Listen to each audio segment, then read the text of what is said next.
Bom, isso começou há muito tempo, né? Quando eu fiz a faculdade de arquitetura, sou arquiteto, e uma das matérias era a história da arte. Na época que eu fiz a faculdade, eu não me interessei pela matéria, fiz lá o passo a passo necessário até para me formar, vamos dizer assim, no curso e tudo mais, porém nunca me interessei por realmente conhecer os quadros, os artistas ou todas as formas de expressão artística, mas nunca me interessei em me envolver muito por nenhum pintor, tudo mais. Fiz uma coisa que era necessária para ser feita na época, né, para se formar. Depois disso, por uma situação engraçada do destino, eu acabei começando a dar aula e uma das matérias que eu tinha no curso era a História da Arte.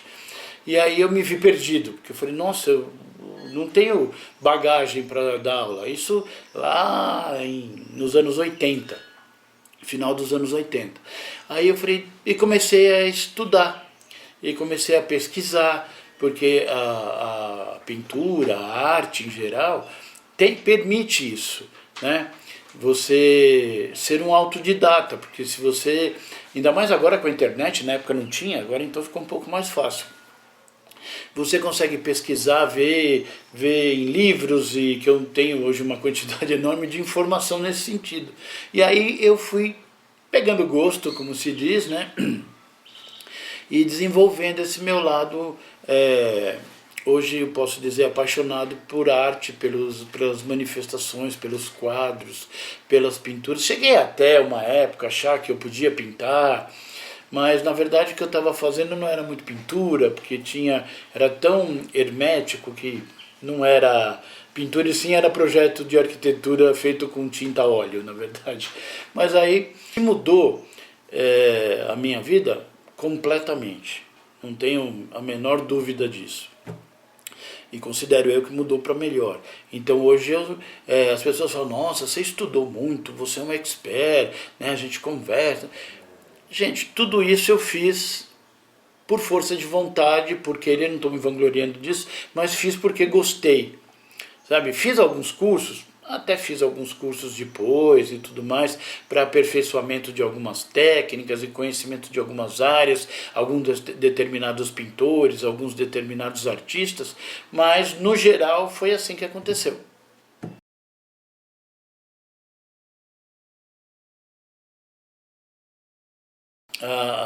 A escultura está sempre muito próxima, né? Mas se você pega a história da civilização lá no período neolítico, paleolítico, a gente tem a pintura rupestre, que é a pintura que existia dos homens nas cavernas, que faziam nas paredes das cavernas, com intuito de ensaiar a vitória no dia seguinte, que eles iam lá caçar o animal para comer, ou no intuito até de registro. Olha, eu vou contar para vocês aqui da minha tribo como é que aconteceu, e desenhava na parede da caverna, com pigmentos naturais, com planta, areia, sangue de animal, tudo isso misturado, e fazia as pinturas nas paredes. E essas pinturas são um registro. Quando a gente fala assim muito antiga, nós estamos falando de, a contar de hoje, há 10, 12 mil anos atrás. É muito tempo. E essas coisas estão ainda registradas. E o que é muito legal a gente ver isso é que assim, a gente tem lá na Europa, na França, em Chavaux, Caverna de Chavaux, nós temos na Espanha, nós temos na África do Sul, nós temos na Austrália, nós temos no Canadá, nós temos aqui no Piauí, né? A Serra da Capivara é uma das maiores sítios arqueológicos do mundo no quesito pintura rupestre. E fica no Piauí aqui, né? Dá pra gente ir, é mais fácil até. E o que é legal é que essas tribos, né, esses povos, nós já estamos falando dos homens das cavernas, eles não tinham comunicação entre eles, né? Eles eram de continentes diferentes e todos tiveram mais ou menos na mesma época, porque é uma época um hiato de tempo muito grande, todos tiveram a necessidade de se manifestar através da pintura rupestre. Então, e é muito engraçado, porque você olha, as pinturas são parecidas, e elas acontecem a milhares de quilômetros de distância entre uma e outra, né, por pessoas que nunca se conheceram, nunca se viram, nunca trocaram experiências nem nada. Então isso é da necessidade do ser humano de se manifestar artisticamente. Põe entre aspas, porque na verdade na época a ideia deles nem era ser artista, e sim um retrato, uma referência, né? Uma coisa muito mais de sobrevivência até. Porém, mal sabiam eles que eles estavam iniciando a pintura. E então ela realmente faz parte da história da humanidade, porque de lá para cá ela só evoluiu, cresceu, se modificou, até a gente ter as coisas do dia de hoje. Então sempre existiu isso. E é legal porque foi uma necessidade que o homem teve de fazer isso.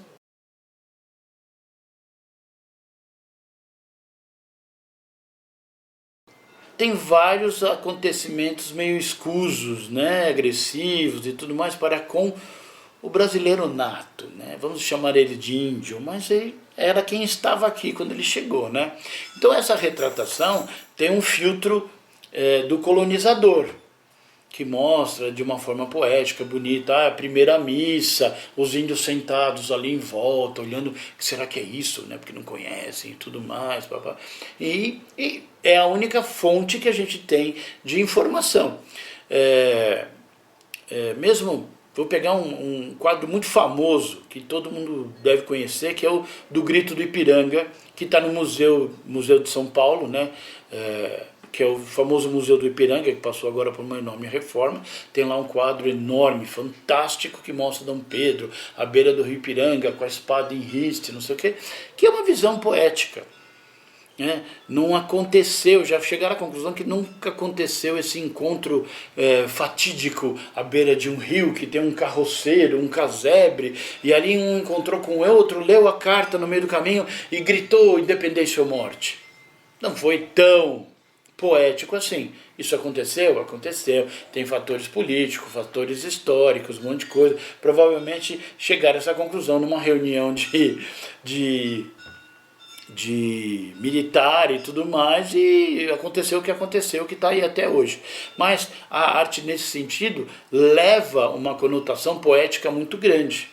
Mas ela não deixa de retratar os acontecimentos. Graças a Deus a gente tem ela. E, obviamente, nesse sentido, eu não posso dizer o único, porque existia um pouquinho de escultura, mas o veículo principal, né, se não é o único, é 90%, é a pintura. Né, porque você tem a pintura religiosa, política, mas é pintura, seja fresco, seja retábulo de igreja, ou tela pintada, então são várias formas de pintar, dependendo do veículo, do material, do fundo, tudo mais, mas é a pintura que é o maior veículo. É como se a gente tivesse hoje a mídia impressa e tudo mais, a que a gente tinha na época era essa. Então, o quadro que ia para o museu, ou ia para o palácio de alguém, ou acabava indo para a Europa, era o veículo mais importante. O quadro, a pintura, era o veículo mais importante de informar. Isso não só no Brasil colonial, como no mundo inteiro, durante muito tempo, né?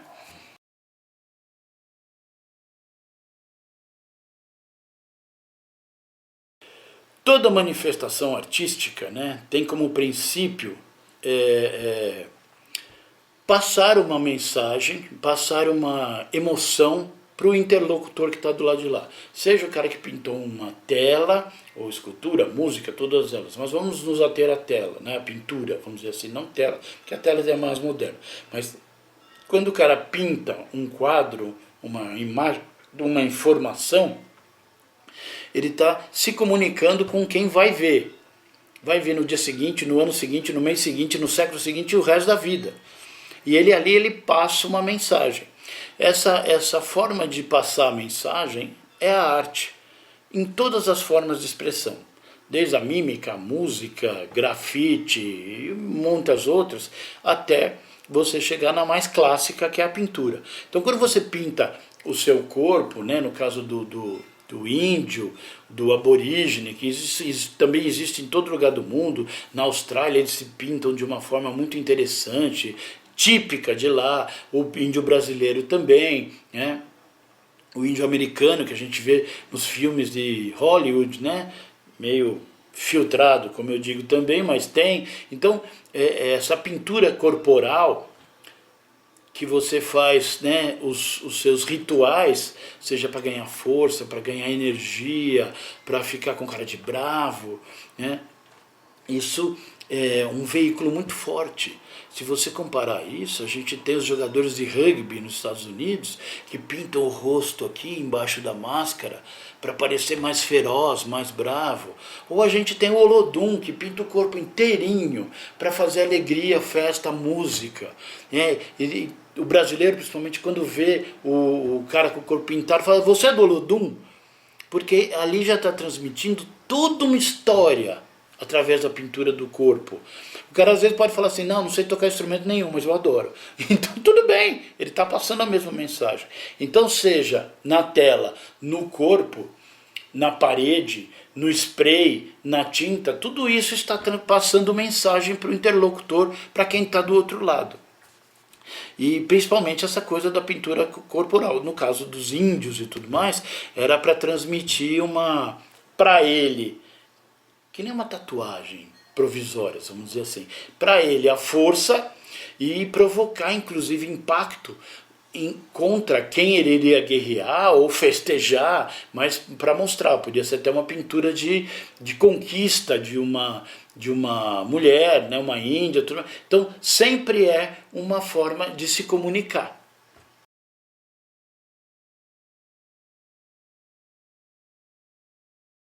Sem dúvida nenhuma, tatuagem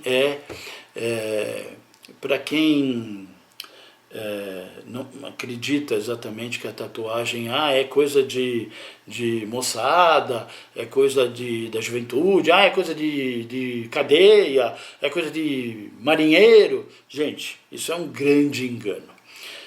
Uma das primeiras tatuagens que a gente tem registro na história tem aproximadamente 6 a 7 mil anos atrás. Foi encontrado um indivíduo, né, ele até tem nome, chama Wetzi, na região da Mesopotâmia, onde hoje seria Irã, Iraque, por ali, né, mas na época chamava Mesopotâmia, que a gente deve ter lembrado disso do tempo do colégio. E ele foi encontrado congelado e tudo mais, ele estava numa situação favorável para se pesquisar, ele tinha 17 tatuagens pelo corpo. Na época, a tatuagem, chegaram à conclusão, estudando isso tudo, que as tatuagens tinham um fim curativo. E aí, então, o cara fazia a tatuagem para melhorar de algum mal do organismo, uma dor de estômago, dor de cabeça, sei lá o que era. Então ela tinha ali um contexto não só decorativo, ela tinha um contexto histórico, ela tinha um contexto químico até. Como muitas vezes você que está aí me ouvindo, pode ser que inclusive você tenha tatuado no seu corpo uma frase, uma palavra, que é muito comum acontecer em todos os povos do mundo. E aquela palavra, para você, te dá força, energia, vontade de continuar brigando pela vida e tudo mais, homenageando alguém e tudo mais. Então, a tatuagem é expressão artística, inclusive algumas são maravilhosamente lindas. Eu tenho uma aqui, ó. E ela tem uma representação. Você está aí e não consegue ver, mas é o Coliseu italiano. Porque foi um dia que eu entrei nesse lugar aqui e me emocionei de uma forma tão profunda que marcou a minha vida. Como professor de História da Arte e tudo mais, visitar o Coliseu é uma coisa assim importantérrima, né? Eu já tive essa oportunidade algumas vezes. Então eu comparo às vezes ao nascimento das minhas filhas, esse mesmo dia e esse grau de emoção. Então eu quis registrar aqui. Então toda vez que eu conto isso para alguém, que não estou contando para você agora, me vem de novo o dia e tudo mais, eu abraçando parede de pedra, emocionado, porque é uma construção que tem milhares de anos, e para mim tem um significado, para outras pessoas pode ser que não. Então a tatuagem é isso, ela é um elemento de expressão artística, mas normalmente ela tem um contexto. Então quem tem a tatuagem sabe o porquê que ele tem, né? E o cara que faz da melhor forma possível.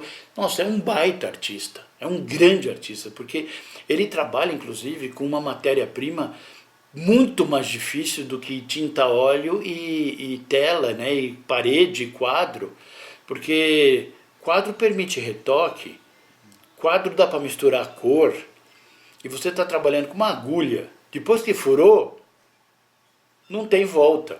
É só se cobrir. Então, o cara tem que ser um grande artista para fazer isso. Porque eu acho que, inclusive, muitas vezes é mais difícil do que você pintar uma tela.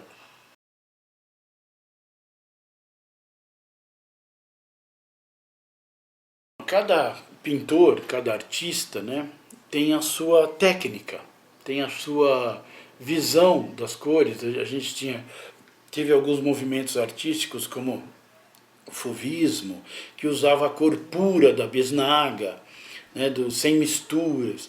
Depois a gente teve o... Depois é modo de dizer, né? Então, porque as coisas acontecem em paralelo. Tem o expressionismo, onde o artista mistura as cores para dar as sensações, né? Então, além dos movimentos artísticos, né, que inclusive alguns pintores participaram de vários deles e tudo mais, a gente tem a personalidade do artista na hora de fazer, que vai buscar as cores próprias e vai buscar tudo mais. A partir daí tem alguns nomes desses que a gente citou, que são excelentes pintores, mas tem alguns que realmente são geniais, porque são fora da curva, né? Fizeram coisas assim maravilhosamente legais, bonitas, bem feitas, e inovaram nas suas técnicas.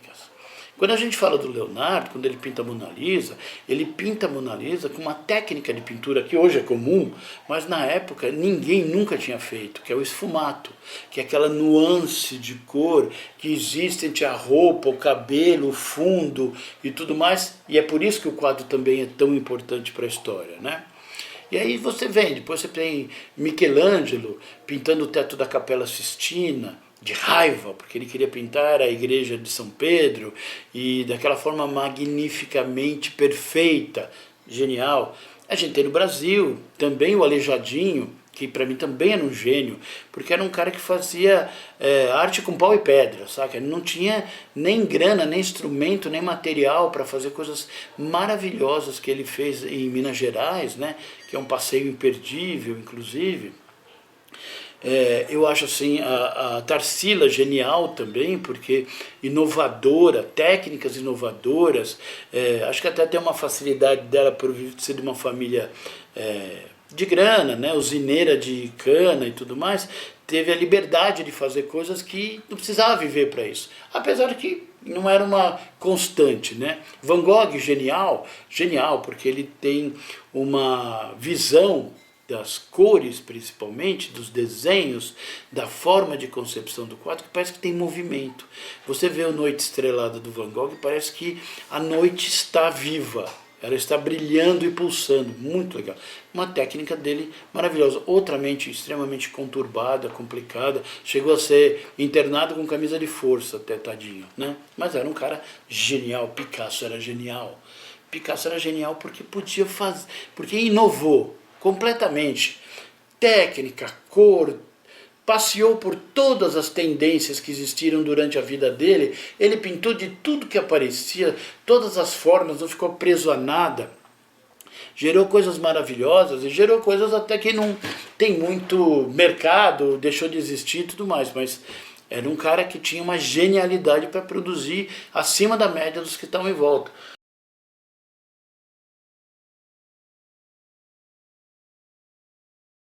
Tem vários artistas, fotógrafos, que passam a sua mensagem através da fotografia e não da pintura.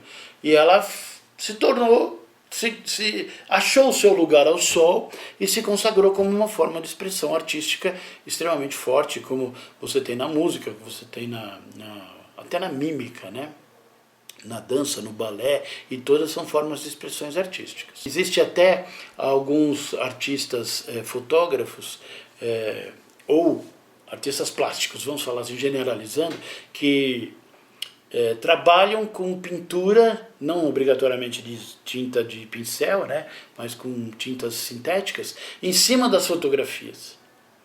Então, você criou, na verdade, não teve um conflito, teve um aumento, né? Uma ajuda, onde você criou uma nova forma de expressão. Como, por exemplo, na pop art, onde a gente conhece os quadros do Andy Warhol, que tem o Elvis, o Mao Tse Tung, a Marilyn, o Kennedy. Ele tem uma série enorme, como ele teve uma série, inclusive, de muita gente que contratava o serviço dele, e ele fazia uma foto com Polaroid, e aquela foto ele ampliava e depois ele multiplicava e coloria, super colorido e tudo mais, distorcia as cores e ficava um trabalho super legal. E era um trabalho que ele vendia, inclusive. Então tem um mix ali de foto com artes plásticas, né? Ele trabalhava em cima da foto de uma forma, às vezes artesanal e muitas vezes de serigrafia em cima da foto. Então, na verdade, eu acho que ela veio para acrescentar e ajudar pra caramba o desenvolvimento. E caminharam juntas. A mesma coisa que a gente fala assim, mas a música cantata, a ópera atrapalhou a música clássica. Não. Elas se ajudaram e evoluíram juntas, né? Ok?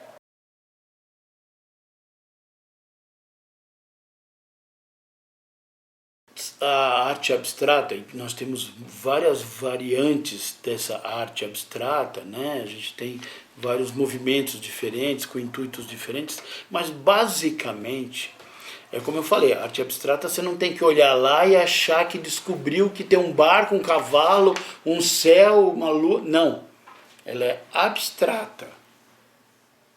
Às vezes é só borrão de tinta.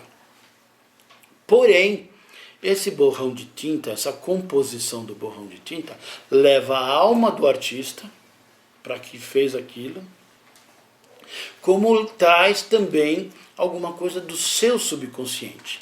Você olha para aquilo lá e fala assim, nossa, isso me deixou triste. Pô, são borrões de tinta, como é que pode se deixar triste? Ou, ai, nossa, isso me deixou tão alegre. Né? Você me deixou feliz, me deixou leve. Eu lembrei de tal coisa. Eu tive uma aluna alguns anos atrás que ela fazia os quadros, ela pintava arte abstrata, só a composição de cores. E ela não queria nem mostrar para os colegas de classe. Eu falava, não, mostra, insisti muito, ela acabou mostrando alguns quadros que tinham uma leveza, uma sutileza de tons, de cores, muito agradáveis. Eu falei, olha, tem alguns aqui que não me passa nada, mas esse aqui eu adorei. É mesmo, professor? Eu falei, adorei. Como teve uma outra colega da própria turma dela que falou assim, esse aqui eu comprava, faz o preço. Ela falou, como assim? Imagina, eu não pinto para vender. Eu falei, não faz mal. Se você não quer vender, me dá. Porque eu amei o quadro. Porque me passa serenidade, tranquilidade, me passa... parece que eu estou na praia no final da tarde. Gente, não tinha nada de praia. Não tinha nem pôr do sol. Não tinha nada nem laranja. Entendeu? Mas passava essa sensação para a menina. Então, a arte abstrata é puramente emocional. É puramente passar sensações. E nós temos um monte de artistas, alguns um pouco mais figurativos, outros só com composição de cores e tudo mais, mas que sempre vão provocar no interlocutor, que é você, interlocutor, e vão te provocar alguma coisa. Às vezes indiferença, às vezes até você pode olhar e falar assim, não me diz nada. Como Deus fala assim, esse eu acho bonito. Você acha bonito o quê? A composição de cores, a organização das imagens na tela, né? E essa emoção trocada entre o artista e o interlocutor que está vendo lá, o que está assistindo a arte dele, é isso que é importante na arte abstrata. Então para resumir, tem a emoção do cara que faz e a emoção do cara que vê. Um de um lado, outro do outro.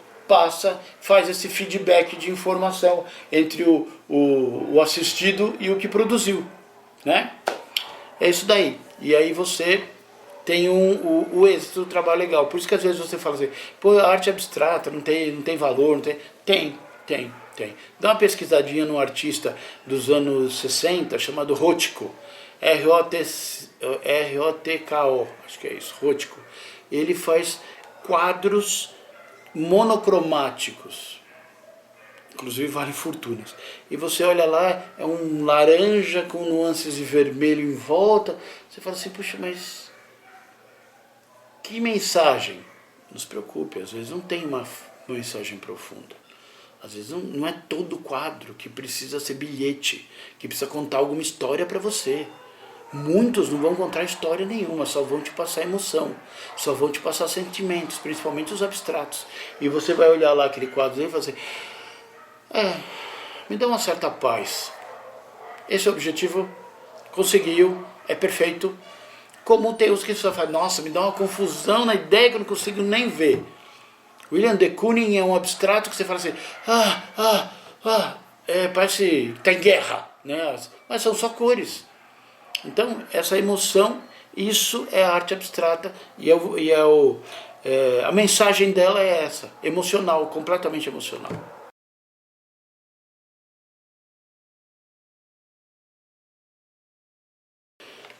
Olha, sem dúvida nenhuma, a arte é um recurso de terapia, é uma terapia bastante difundida, inclusive isso, porque quando você está ali pintando o quadro, você está colocando os seus sentimentos.